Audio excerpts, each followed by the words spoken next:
नाज़रीन, जैसा आपको ख़बर है कि डीडी उर्दू की ये कोशिश है कि ज़िंदगी के मुख्तलिफ़ मसाइल जैसे कि समाजी सरोकार, जैसे कि तिब्बी सरोकार, वो आप तक पहुँचाए जिससे कि आप इस्तिफ़ादा हासिल कर सकें। मैं डॉक्टर खुर्शीद डीडी उर्दू की यूनानी क्लिनिक में आज फिर एक बार दिल की गहराइयों से इस्तकबाल करता हूँ और आज हम किसी दूसरे एक्सपर्ट से, एक माहिर से तिब्ब यूनानी के अलग अलग मौज़ूआत पर बहस करेंगे। आज हमारे साथ स्टूडियो में प्रोफेसर सैयद शाकिर जमील साहब हैं, जो मेरे उस्ताद भी रहे हैं और फार्मर डीजी रहे हैं और जिन्हें भारत सरकार ने तिब्बी खिदमात के लिए लाइफ टाइम अचीवमेंट अवार्ड से नवाजा है। मैं यूनानी क्लिनिक की जानिब से, डीडी उर्दू की जानिब से सर आपका डीडी उर्दू के स्टूडियो में इस्तकबाल करता हूँ। आज हम जिन मौज़ूआत पर बात करने की कोशिश करेंगे, मैं आपको ये बताऊं कि दौर हाज़िर में तिब्ब यूनानी या जो ट्रेडिशनल सिस्टम ऑफ मेडिसिन है, उनकी तरफ लोगों का कदर रुझान बढ़ा है। तकरीबन 15-20 सालों में हम लोगों ने ये देखा, तो जाहिर है कि इन रिवायती तरीक़े इलाज उसमें हम लोगों की ज़िम्मेदारियाँ कुछ कदरे बढ़ जाती हैं। न सिर्फ ज़िम्मेदारियाँ बढ़ जाती हैं, बल्कि मैं ये महसूस करता हूँ कि जो हमारे पास ट्रीटाइज़ है या जो हमारे पास असास हैं, उनका क्यों ना हम लोग एक्सप्लॉयटेशन करें बैनुल अक़वामी सतह पर, ग्लोबल पर्सपेक्टिव्स में, जिससे कि हम उसको फ़ाइनेंशियली भी ट्रांसलेट कर सकें। तो उसी सिलसिले में मैं महसूस करता हूँ कि जिल्द के अमराज और बालों के अमराज बहुत ज़्यादा लोगों को परेशान करते हैं। हमारे नाज़रीन भी जानना चाहेंगे कि हर दूसरा तीसरा आदमी जो अगर आपके पास आता होगा तो वो कभी न कभी जिल्द की बीमारियों से ज़रूर मुतासिर हो रहा होगा। मैं आज आपसे इस मामले में गुफ्तगू करने की कोशिश करना चाहता हूँ कि जिल्द के जो अमराज आपके यहाँ अमूमन आते हैं, आपके मतब में, आपके क्लिनिक पे, वो किन अमराज की तरफ ज़्यादा वो होते हैं या क्या अमराज होते हैं कॉमनली जो मुतासिर करते हैं? बहुत बहुत शुक्रिया मुझे यहाँ मदऊ करने के शुक्रिया के साथ। बिस्मिल्लाहिर्रहमानिर्रहीम। मैं पहले बात तो आपकी इस बात की तायीद करूँगा कि यकीनन ऐसा हुआ है कि इधर पिछले 20-25 साल में तिब्ब यूनानी की तरफ लोगों का रुझान बढ़ा है। इस रुझान के बढ़ने की एक वजह यह है कि लोग अपनी सेहत के तरफ से पहले के मुकाबले में ज़्यादा फिक्रमंद हैं, अवेयरनेस ज़्यादा है और लोग कुदरती तरीक़े इलाज की तरफ माइल हो रहे हैं। और यकीनन हमारी ज़िम्मेदारी बढ़ी है। जहाँ तक जिल्द, अमराद जिल्द और अमराद शार यानी बालों के अमराज का ताल्लुक़ है, इसकी एक ख़ास पस मंज़र इनका है कि ये अमराज ऐसे नहीं होते कि जिनसे बराह रास्त कोई इंसान के आम सिस्टम पर, जैसे मैदे के अमराज हैं, नहीं, वो है रूटीन लाइफ को तो मुतासिर नहीं करता, लेकिन कॉस्मेटिक, नहीं कॉस्मेटिक और नफ्सियाती की वजह से ये नफ्सियाती तौर से बहुत मुतासिर करते हैं। मिसाल के तौर पे आप बर्ड्स को लीजिए, लिक्विडर्मा को ले लीजिए, तो बज़ाहिर उससे उसके सिस्टम पर, उसके रोज़मर्रा की ज़िंदगी पर, उसके निज़ाम हज़म पर या निज़ाम कुल पर कोई असर नहीं पड़ता। लेकिन जो एक समाजी कहना चाहिए इफ़ेक्ट है उसका, और उसकी वजह से जो नफ्सियाती दबाव है वो बहुत ज़्यादा है। तो इसलिए उनकी इम्पोर्टेंस ज़्यादा है, इस एतबार से कम नहीं है। इसलिए कि हमारा जो दिमाग है और हायर फंक्शंस हैं, और यानी जो हमारा नफ्सियाती निज़ाम है वो हमारे जिस्म के दूसरे निज़ाम से एक दूसरे के साथ जुड़े हुए हैं। उससे की वजह से हाजमा ख़राब हो जाता है और शर्म और स्ट्रेस की वजह से, परेशानी की वजह से डायबिटीज़ हो जाता है और जहनी और बीमारियाँ और क़ल्ब की बीमारियाँ ज़्यादा होती हैं। दोनों एक दूसरे से जुड़े हुए हैं। इसलिए जो जिल्द के अमराज हैं और उसमें जिसमें बालों के अमराज भी शामिल हैं, इनकी अपनी पूरी एक अहमियत है। और उनको एक और चीज़ यह है कि इन अमराज के इलाज में बनिस्बत उन अमराज के दिक्कत निस्बतन ज़्यादा होती। तो मरीज़ के जहाँ इस बात की इम्पोर्टेंस है, इस बात की अहमियत है कि मरीज़ को सही इलाज, सही दवा और सही उसूल के साथ दिया जाए, वहाँ इस बात की भी बहुत ज़रूरत है कि चूँकि आमतौर पर ये अमराज मुज़मिन होते हैं, यानी क्रॉनिक होते हैं, तो इसमें फ़ायदा देर में होता है। तो इस बात की भी बहुत अहमियत है कि मरीज़ की काउंसलिंग यानी मरीज़ की सही तौर से की जाए, और इसकी 50% से ज़्यादा अहमियत है कि आप एक तो आपने बताया कि नाज़रीन आप ये समझने की कोशिश करिए कि अमूमन सफ़ेद दाग जिसे हम आम ज़बान में कहते हैं, वो एक बहुत ही नफ्सियाती और समाजी इल्लत या बीमारी ज़्यादा है, बजाय इसके कि उसका इंसान के मामूलात पर या उसकी रूटीन ऑफ लाइफ पर बहुत ज़्यादा असर पड़ता हो।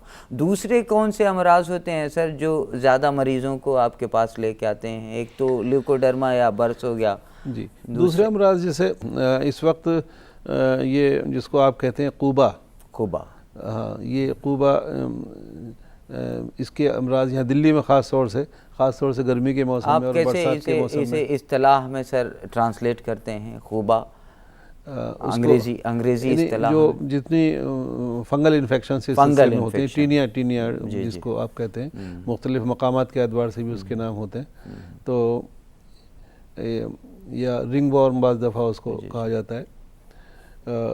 इसी से मुताल्लिक़ एक तीसरा लफ्ज़ है नार फारसी, आप जिसको कहते हैं, तो छाजन जिसको कहते हैं आप, तो वो भी उसके अमराज भी काफ़ी हैं। एक बहुत काफ़ी कसरत उन मरीज़ों की भी है कि जो सिंपली शिरा जिसको कहते हैं, अर्टिकेरिया दिल्ली के अंदर काफ़ी कॉमन है, इसलिए कि एलर्जिक जो वो चीज़ें जिनसे एलर्जी होती है, चाहे वो चीज़ें खाने की चीज़ों में हों या बदन से टच होने वाली दूसरी चीज़ें हों, चूँकि ज़िंदगी के अंदर मसनूइयत बढ़ती जा रही है, तो उसकी वजह से उन चीज़ों के अमराज भी बढ़ते जा रहे हैं और वो भी काफ़ी उसमें उसका आता है। एक चीज़ ये है, बालों के गिरने की बहुत से आ रहा है पहले ये बहुत परेशान करता है आजकल, ख़ास तौर से नौजवानों को देखिए तो वो बहुत ज़्यादा अपना पैसा ज़ाया करते हैं कॉस्मेटिक्स पे, ये जिससे कि उनके बालों की हिफाजत की जा सके, जबकि ये एक बहुत ही तेज़ी से बढ़ने वाला एक मर्ज़ मैं समझ रहा हूँ। अच्छा, इसमें बालों के गिरने के साथ साथ बालों के सफ़ेद होने का भी एक मसला है, लेकिन बड़ा मसला गिरने का है। बाल अगर हैं तो आप उन्हें काला कर सकते हैं या मेहंदी लगा सकते हैं, लेकिन है ही नहीं तो क्या करें। उस सिलसिले में जो दूसरी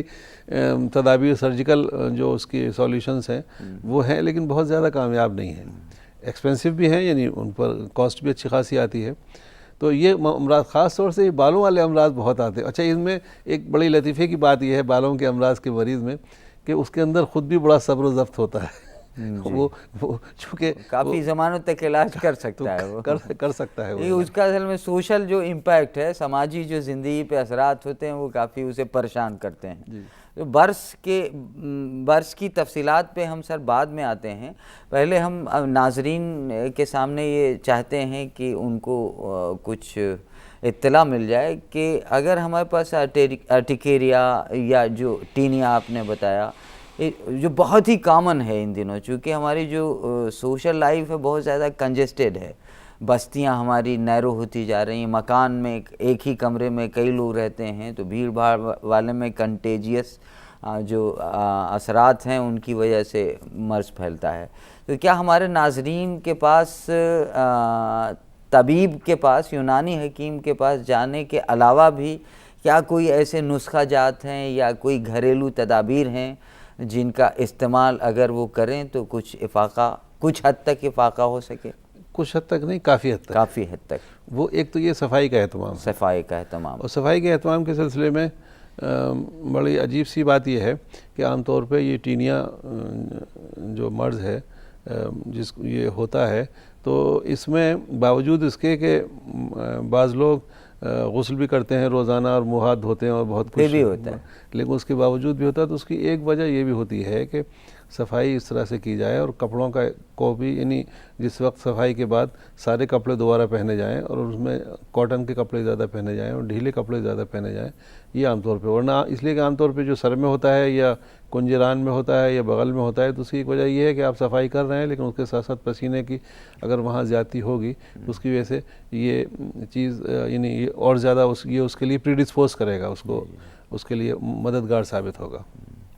सर, ये बहुत ज़्यादा परेशान करने वाला एक और मर्ज़ है जिल्द का डैंड्रफ, जिसे हम लोग सोरियाटिक डर्मेटाइटिस कह रहे हैं। तो इसका तरीक़ा इलाज कैसे हम तजवीज़ करें यूनानी के नुक्ते नज़र से? ये बहुत ज़्यादा परेशान करता है, ख़ास तौर से नौजवानों को भी, या सीबोरिक डर्मेटाइटिस है। देखिए, इसकी दो किस्में होती हैं, एक तो जो नॉन इन्फेक्शियस है जिसमें यानी किसी किस्म का तादिया नहीं होता, और एक वो जो तादिया होता है। इलाज दोनों का कदरे मिलता जुलता ही है, तकरीबन एक जैसा। मुकामी तौर से कुछ ऐसी अद्विया इस्तेमाल की जाती हैं जिससे कि वहाँ की जो स्किन है उसको तग़ज़िया मिले।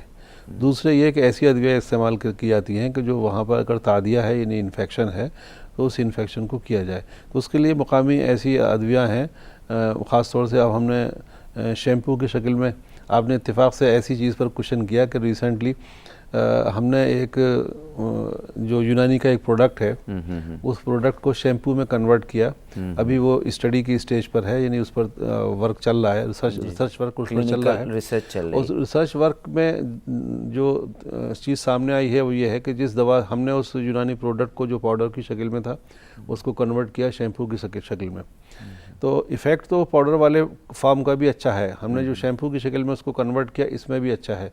सिर्फ ये कि उस शैम्पू में उसकी कंप्लाइंस यानी मरीज़ का इस्तेमाल करना उसका आसान है, और मरीज़ की कंप्लाइंस जो है ये बहुत इंपॉर्टेंट है। मरीज़ इस्तेमाल ही नहीं करेगा तो फ़ायदा कैसे होगा? ज़ाहिर है। तो तीसरी दवा जो इस सिलसिले में मॉडर्न मेडिसिन में है, जो एक उससे हमने उसको मवाजना किया है कि इसका फ़ायदा ज़्यादा है, इसका फ़ायदा ज़्यादा है। कंपैरेटिव स्टडी की है, तो उसमें कंपैरेटिव स्टडी में ये बात सामने आई कि जो मॉडर्न मेडिसिन है फ़ायदा तो उसका भी है, लेकिन उसके साथ साथ उसके साइड इफ़ेक्ट्स हैं, नुकसान। हमारी दवा का निस्बतन देर से फ़ायदा होता है लेकिन उसके नुकसान यानी साइड इफ़ेक्ट्स नहीं हैं।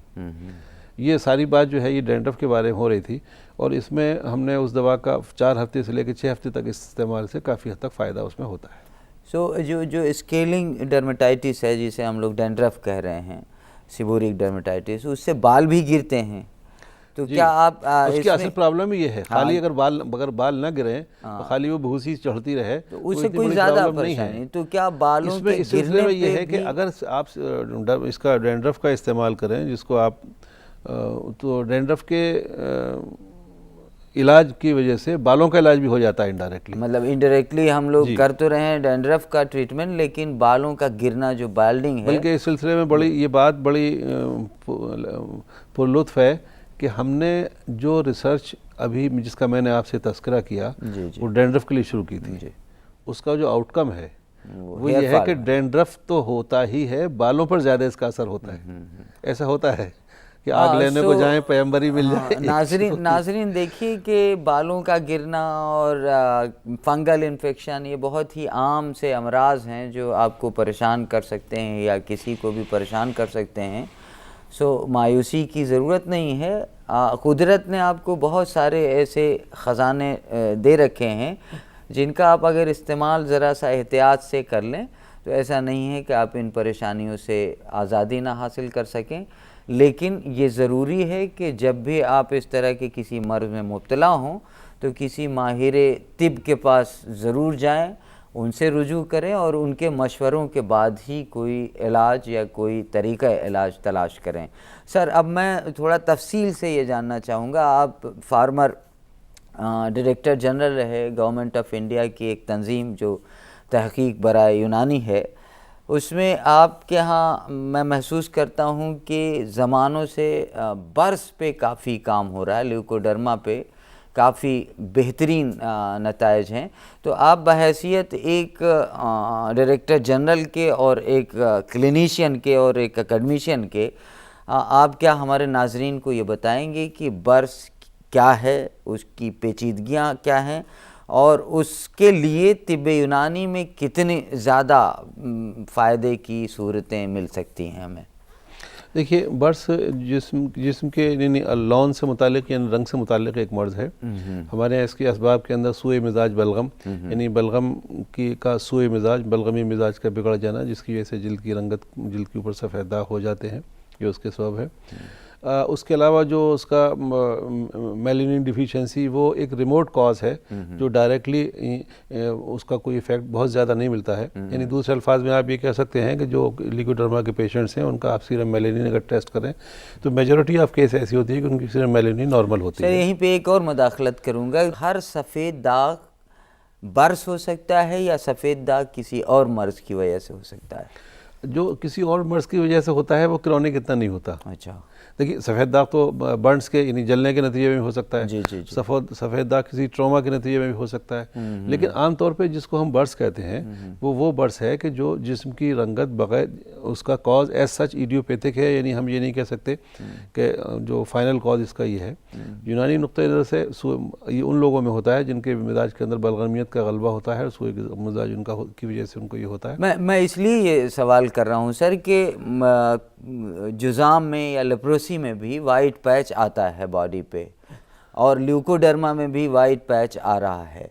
तो हमारे नाजरीन को ये जानना ज़रूरी मुझे लगता है कि नहीं, बहुत आपने सही वो किया। जुज़ाम असल में मुतादी मर्ज़ है जी, इन्फेक्शियस है। नहीं तो अगर हम मान लीजिए कि किसी जुज़ाम मरीज को जुज़ाम में सफ़ेद पैच बहुत कम आता है, अच्छा, शाज़ो नादिर। लेकिन ये बड़ी अच्छी बात है कि जो बर्स है ल्यूकोडर्मा है ये इन्फेक्शियस है ही नहीं सिरे से।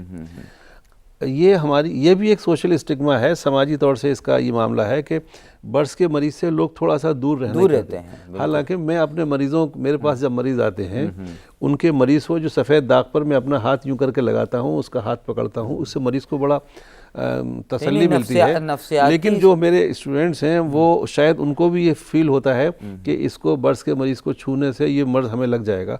हालांकि बिल्कुल तहकीक से ये बात साबित हो गई है कि ये कंटेजियस नहीं है। बर्स के मरीज़ को दूसरे मरीज़ को छूने से कोई फ़र्क नहीं पड़ता। अच्छा, ये मौरूसी तो हो, मौरूसी के बारे में भी यह है कि ऐसा सच मौरूसी नहीं है। लेकिन कुछ हिस्ट्रीज ऐसी मिलती हैं जिसमें ये लगता है कि शायद इसका कुछ मौरूसी यानी विरासत से इसका कुछ ताल्लुक़ हो, बाप से बेटे को मुंतकिल होता हो, लेकिन बहुत कम ये भी है। तो ऐसा सच न तो ये मुताद्दी है यानी इन्फेक्शियस नहीं है, न ये हेरिडिटरी है। हेरिडिटरी के बारे में कहा जा सकता है कि इन कुछ केसेस के अंदर हेरिडिटरी उसका परसेंटेज बहुत कम हो सकता है, बहुत कम। जेनेटिक ताल्लुक हो सकता है, लेकिन वो बड़ी अजीब बात, ये हेरिडिटरी की बात को मैं खास तौर से इसलिए बार बार इस बात को कह रहा हूँ कि इसका बहुत ज़्यादा ताल्लुक क्या बल्कि बहुत ना के बराबर ताल्लुक है। कई दफ़ा ये होता है कि मैं सोशल एस्पेक्ट की बात कर रहा हूँ कि एक फैमिली के अंदर किसी को ल्यूकोडर्मा है, अब लोग ये कहते हैं कि उस फैमिली के अंदर उस खानदान में रिश्ता इसलिए नहीं करना चाहिए कि इनके वालिद साहब, समाजी बुराई तो है सर। हालांकि इसका न ये कंटेजियस है, न ये छू के लगता है, न विरासत से लगता है। नाजरीन, ये बात आप हमारे माहिर प्रोफेसर शाकिर जमील साहब से सुन रहे हैं, और इनका 40 सालाना तजर्बा है न समाजी ज़िंदगी बल्कि तबाबत में भी। वो आपको ये बता रहे हैं कि बर्स ना तो छू के फैलने वाला मर्ज़ है और ना इसका किसी जेनेटिक डिसऑर्डर से या एक शख्स से दूसरे शख्स में जाने से, माँ को है तो बेटे को हो जाएगा, माँ को है बेटी को हो जाएगा, इससे कोई रिश्ता नहीं है। सो जिसकी वजह से बहुत सारी ज़िंदगियाँ इस समाजी बुराई की वजह से ज़्यादा परेशान करती रही हैं।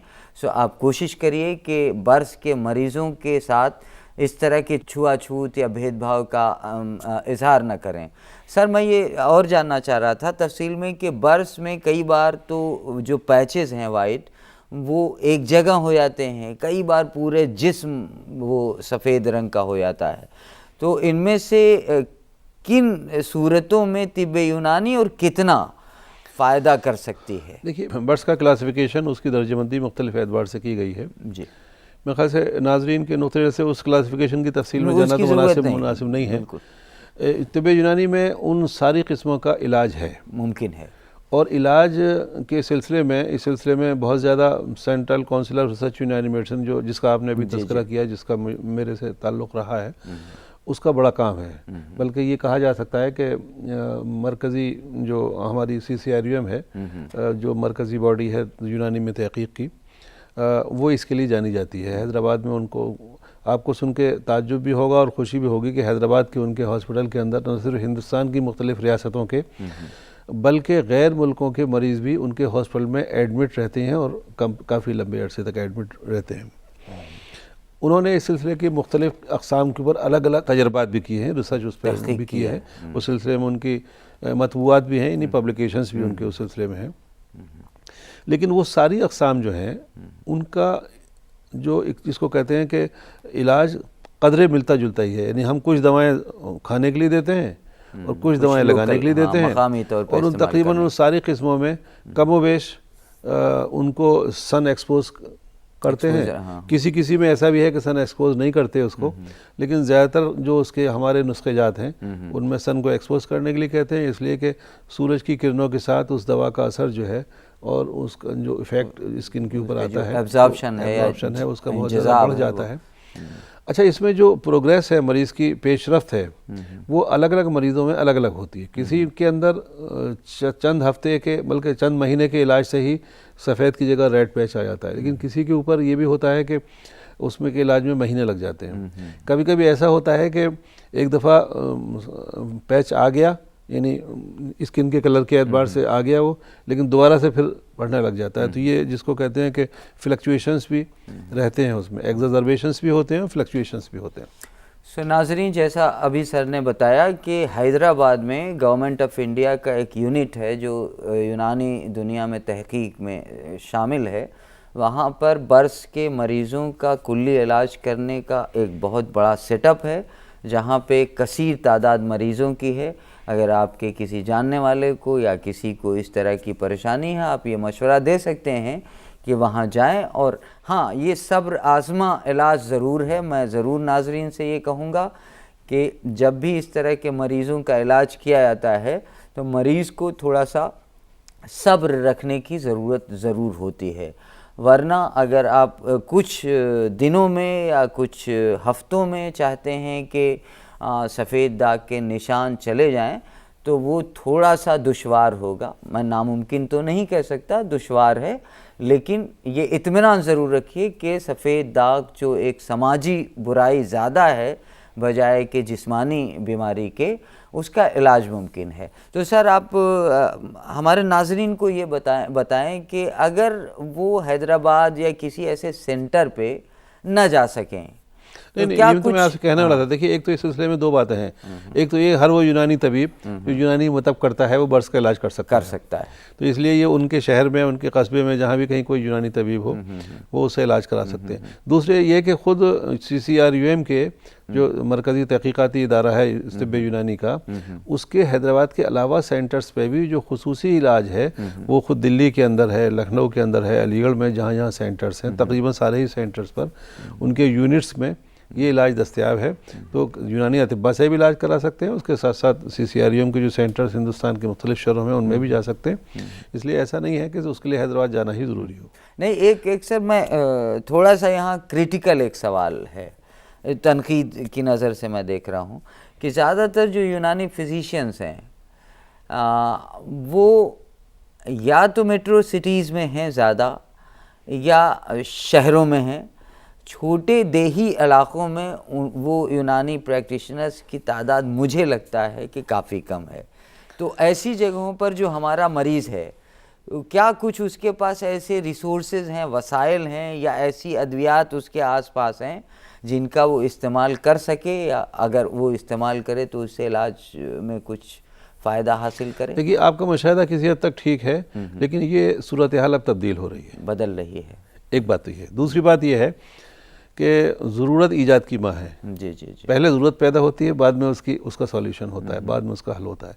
तो जो छोटे कस्बात हैं उसके अंदर भी अब ये हो रहा है कि जो हमारे वो अतिब्बा जो यूनानी में प्रैक्टिस नहीं करते थे, अब आहिस्ता आहिस्ता यूनानी प्रैक्टिस की तरफ आ रहे हैं। तीसरी चीज़ ये है कि इसी सिलसिले की कि ये इसमें मरीज़ को ये ज़रूरी नहीं है कि वो करीब के शहर में या करीब के किसी तबीब से रब्ता कायम करे। तो उसको ऐसा नहीं है कि उसको हर हफ्ते उसको दिखाना ज़रूरी है। मिसाल के तौर पर दिल्ली के क़ुर्ब जवार में, यूपी में लखनऊ है, अलीगढ़ हैं, आसपास के जो जितने अज़ला हैं उनमें किसी एक तबीब से रुजू कर लिया जाए और उसको 1 महीने में एक बार भी दिखाया जा सकता है, उसको 2 महीने में एक बार भी दिखाया जा सकता है।